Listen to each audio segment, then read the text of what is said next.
अस्सलाम वालेकुम। ये सेकंड टाइम जो तहसीलदार का पेपर हुआ था उसके रिमेनिंग पार्ट है। 21 से हम स्टार्ट करते हैं।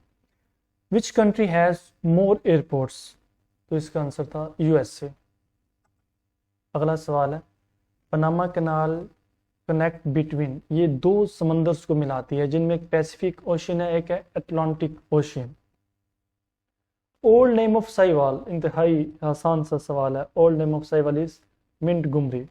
बहुत ही आसान सवाल। Which country plan to buy 12 JF-17 thunder from Pakistan से? किसने ये प्लांट किए, किसने खरीदे? तो वो था जनाब अर्जेंटीना। इसने पाकिस्तान से ये डील की है। Who is Mohammad Ali Bogra? बहुत आसान सा सवाल। Who is Mohammad Ali Bogra? आपने मोहम्मद अली बोगरा फार्मूला भी सुना होगा। तो प्राइम मिनिस्टर ऑफ पाकिस्तान थे मोहम्मद अली बोगरा, रह चुके थे। यौम फुरकान इज रेफर टू विच गजवा? यौम फुरकान का ताल्लुक गज़वा बदर से है, जिस दिन फ़र्क कर दिया गया अहले ईमान के दरमियान और मुनाफिकीन के दरमियान। तो गज़वा बदर। वेयर इज चुबुर्जी चौक? लो जी, एक सवाल था, आसान सा सवाल, लाहौर में है। वाटर टू मिल्क रेशो, ये इसकी मुझे एग्जैक्ट जो है स्टेटमेंट तो नहीं मिली, लेकिन इसका आंसर 60 kg आता है। जब हम इसकी वाटर और मिल्क की रेशो निकालते हैं तो 60 kg इसके लीटर के हिसाब से इसकी आंसर बनता है। जिंदगी जिंदा दिली का नाम है, मुर्दा दिल क्या खाक जिया करते हैं। ये नासिक साहब का शेर है, बहुत मशहूर शेर उनका, बहुत मशहूर शेर। दास्तान चित्राल, दास्तान हंजा, नांगा पर्वत के मुसन्निफ कौन है? ये जनाब मुस्तनसर हुसैन तारिक साहब। पत्ता पत्ता बूटा बूटा हाल हमारा जाने हैं, जाने न जाने गुल ही न जाने, भाग तो सारा जाने हैं। इसमें कुल 3 इस्तारे इस्तेमाल हुए हैं। इस मिल कलाम की कौन सी सनत आई है? इसमें कुल कितने इस्तारे इस्तेमाल हुए हैं? तो इसमें कुल 3 इस्तारे इस्तेमाल होते हैं। नैन गंवा के मांगे भीख, तो ये था सही तरह मुहावरा बनता है, नैन गंवा के दर दर मांगे भीख। तो यहाँ पर आपने इसकी वो दुरुस्ती करनी थी, तो दुरुस्ती बनती है इसकी दर दर मांगे भीख। हु डिफीटेड द मराठास, यानी मराठों को किसने शिकस्त दी? टीपू सुल्तान ने उनको डिफीट किया था। Who is the founder, who is the founder of Mughal umpire, यानी मुगल अंपायर के फाउंडर कौन है? वो है जनाब मुगल आजम बाबर साहब। बाबर जो है ना मुगल अंपायर के फाउंडर हैं। 1526 में उन्होंने इसकी बुनियाद रखी थी। In which game with sides change after scoring the goal, goal करने के बाद उनके साइड्स को चेंज कर लिया जाता है। तो ये वैसे जो ऑप्शन में आपका था तो नन ऑफ दीज आता है, आपका वहां पर ठीक ऑप्शन था ही नहीं। वैसे ये सॉकर बॉल आता है। हु स्टार्टेड की क्विट इंडिया मूवमेंट? आंसर इसका भी वहां पर नहीं था, लेकिन ये स्टार्ट की थी महात्मा गांधी ने, लेकिन ऑप्शन में आपका नन ऑफ दीज इसका आंसर आएगा।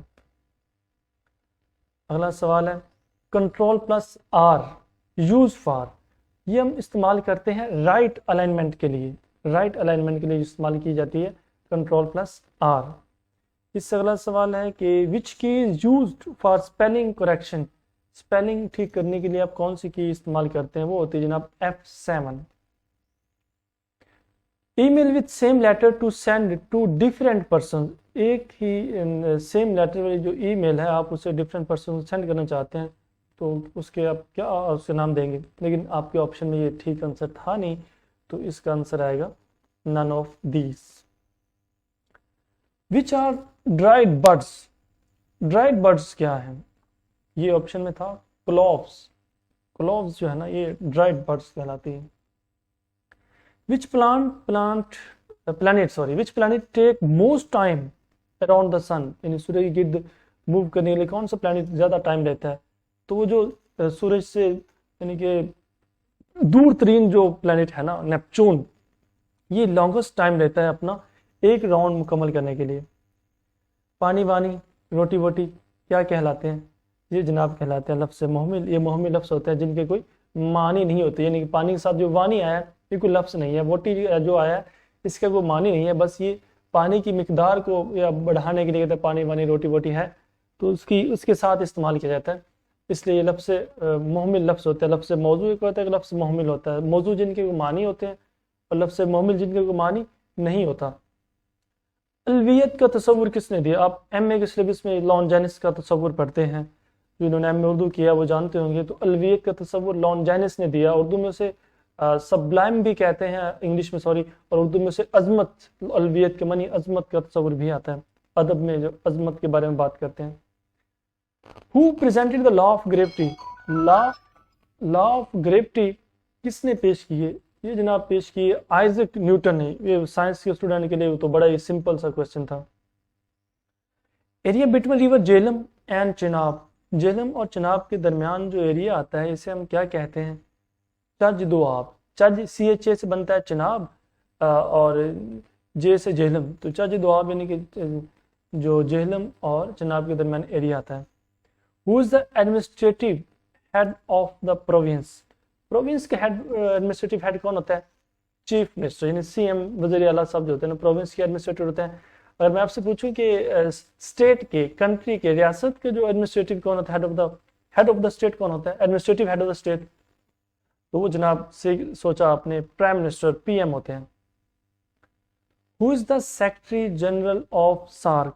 सार्क के सेक्रेटरी जनरल कौन है? बहुत मशहूर और बहुत ही मतलब ये काफ़ी अर्से से आ रहे हैं, तो फेमस क्वेश्चन है ये। तो इसिला विरकोन ये सेक्रेटरी जनरल सेक्रेटरी हैं सार्क के, जिनका ताल्लुक श्रीलंका से बिलोंग करते हैं।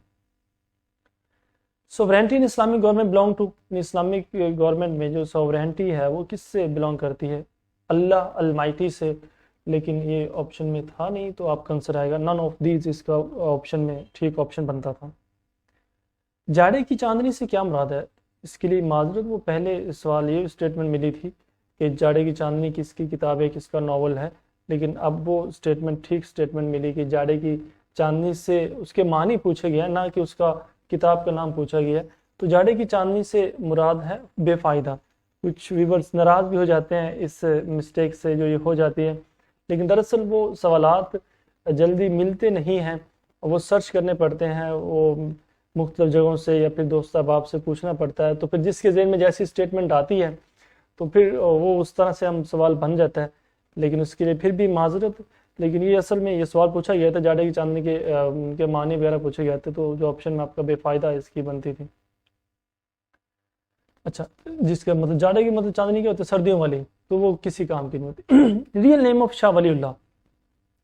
तो शाह वलीउल्लाह का नाम, सही नेम उनका क्या था? वो था कुतुबुद्दीन ऐबक, उनका रियल नेम, पूरा नेम था।